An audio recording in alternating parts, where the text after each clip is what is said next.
Welcome, welcome, welcome. I am Subbora Jackson, the CEO of I Wish I Could Give You. And today we will be discussing the competitive landscape. Some of the topics that we will be discussing will be understanding the difference between an idea and execution, addressing the issues of timing for this venture, being comfortable with being uncomfortable, risk versus rewards, and the entrepreneurial risk assessment. The video that Score presented was absolutely amazing and extremely informative. For the first topic of actually looking at the different steps that it would take to create a successful venture, some of the things that were discussed that really made a difference in my thought process were the concepts of just really getting to know your target market. I plan to take the following steps to move from a simple idea to one that has financial value. I want to test market on a very small scale with various price points. Actually ask people what they will actually pay for and invest in, and not just take their word for it, but actually see if they'll put some money to the test. Really observe the test market and get to know what they think, where they're at, when they're there, and really work with the concepts that they can present without me interfering. Another amazing concept that was mentioned in the Score video was to get a panel together, an advisory panel that could actually contribute to the company based on the customer's real needs.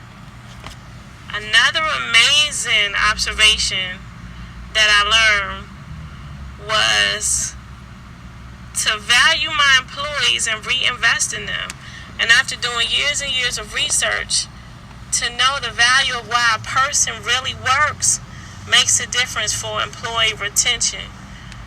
Another plan that I think is just amazing, as she mentioned in the video, was you really have to be a visionary and set your goals and set a 10-year plan and work backwards from that plan.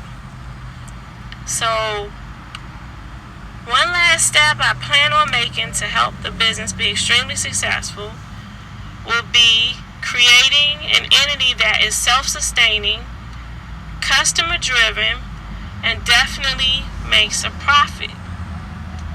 The next topic that was discussed is timing. One of the main questions that is asked is about experience, and one thing she mentioned that I thought was amazing was just learning on somebody else's dime. I do see the value of working in a business similar to what you want to do. I've had experience working for an internet web TV show where I was actually the camera person. For the venture that I want to pursue, I wish I could give you, one of the aspects is to actually have two parts. One being internet based, which I do web design, and I also am a 3D and graphic artist. So a part of that venture would actually be in creating images for gifts that could possibly be holographic, 3D in design, but customizable templates. And what I was saying about the TV part of it was I do have experience on some levels with doing broadcast graphics. And to actually be able to put some experience to the test in the form of putting that into play on somebody else's dime, I was paid for the experience that I had. I would definitely like to learn more.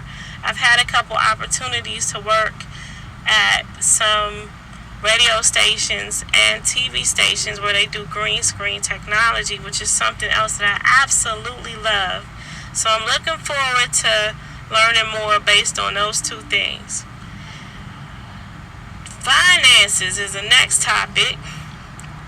Where will the capital come from, and will there be enough to make it viable? One of the things I mentioned in class discussion with I Wish I Could Give You is the concept of having 6 months worth of revenue saved up to run your business for 6 months. And she also mentioned in the score video, sometimes when your business first starts, some months will go by and you have to pay for your operations. If no customers come in the door, the lights still need to be on, the rent still has to be paid. You still have to have products or services on the table. So where will the money come from? I have been given some amazing resources from some of our classmates. One is called the Sponsorships Seekers Toolkit, so I'm investing in that. And also I want to look at angel investors.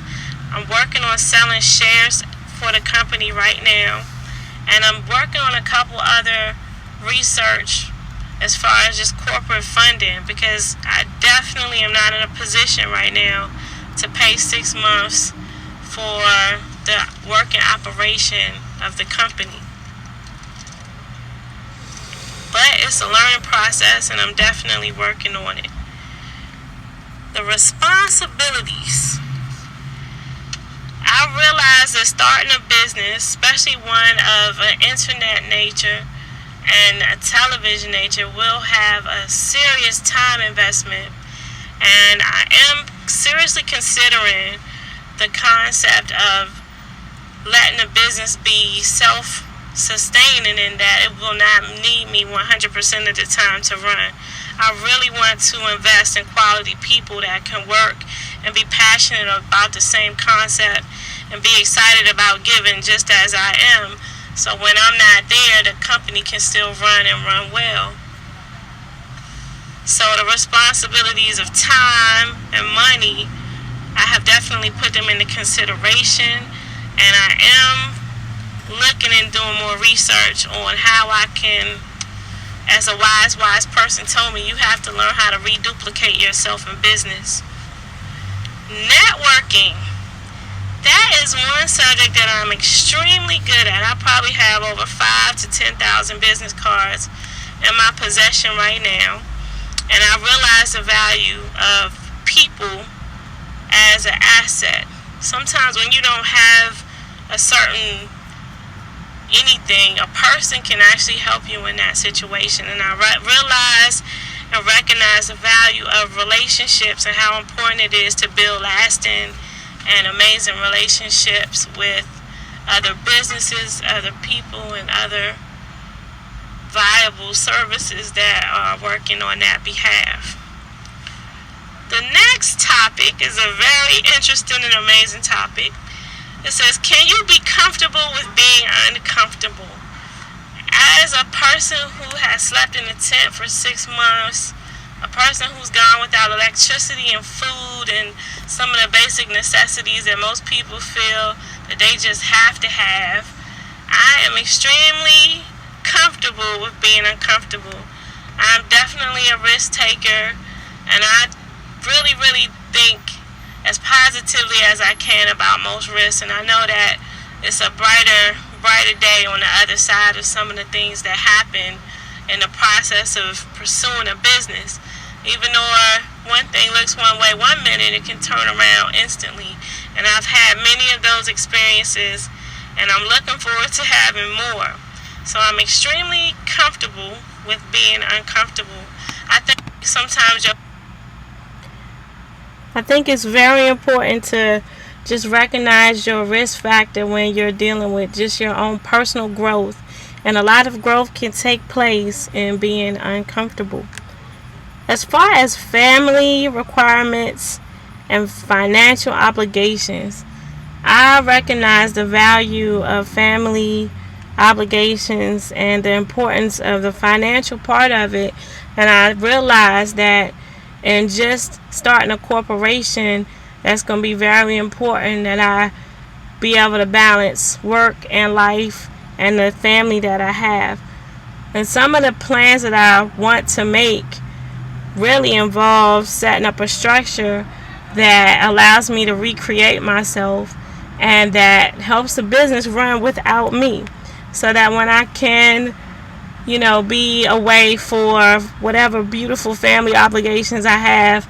I can not be put in a position where I have to choose between work and home. I think home life balance and doing things that you love are absolutely vital to your success as a business person, because if you're burning the candle at both ends, it's extremely hard to be successful. The last topic that is asked is risk versus reward. And when she mentioned let's make a deal with the example of trading $1 for $50,000 and then going to trade $49,000 for $50,000, I recognize that taking a risk in business is definitely worth the rewards, even in the learning curve, because it's a lot to learn. And even though you might not be successful in the first year or the second year, and you start to turn a profit within 3 years, the value of contributing to society, a gift that might not have been given without you contributing your business idea, is valuable in itself. And all my life I have been excited and look forward to giving people some of my services, some of my talents, and the concept of connecting the dots between the wishers, the givers, and the receivers is really, really exciting to me, because I want to step away from being a giver and to connect with viable companies and corporations that are in a much better position to give than me.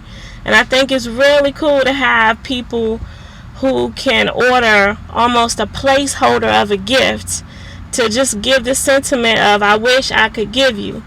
And just because somebody can't afford whatever it is that they want to give, for example a diamond ring, just the idea of being able to give a holographic version of it, or a 3D model of it, or even a customizable interactive 3D video might be a lot less expensive than that diamond ring that they want to give them.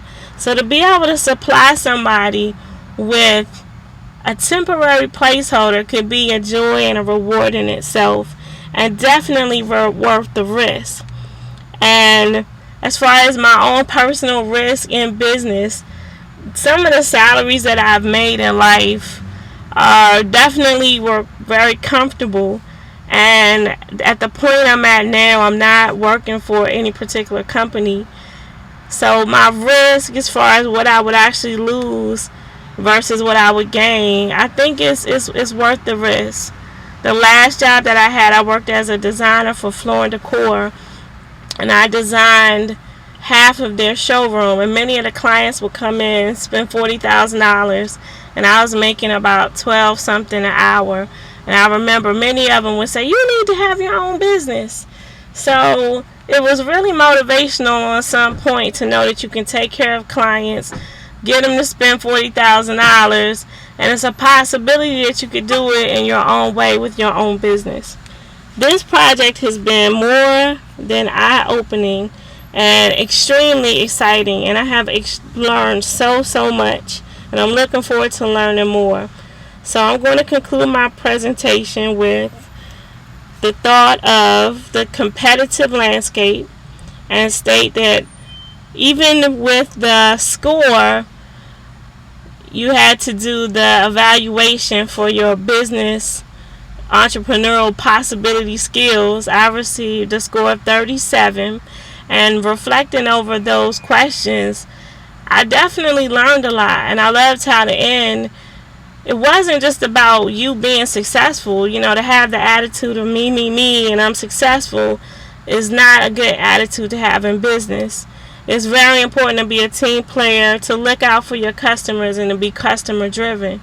And at the end of the day, like she mentioned in the video, you are not your own boss. The boss is pretty much your stakeholders, your customers, and everybody that has input, and you making the most incredible product or service that you can. So I definitely took that to heart. Again, I learned so much, and I'm looking forward to learning more. This is Subbora Jackson, the CEO of I Wish I Could Give You. Thank you.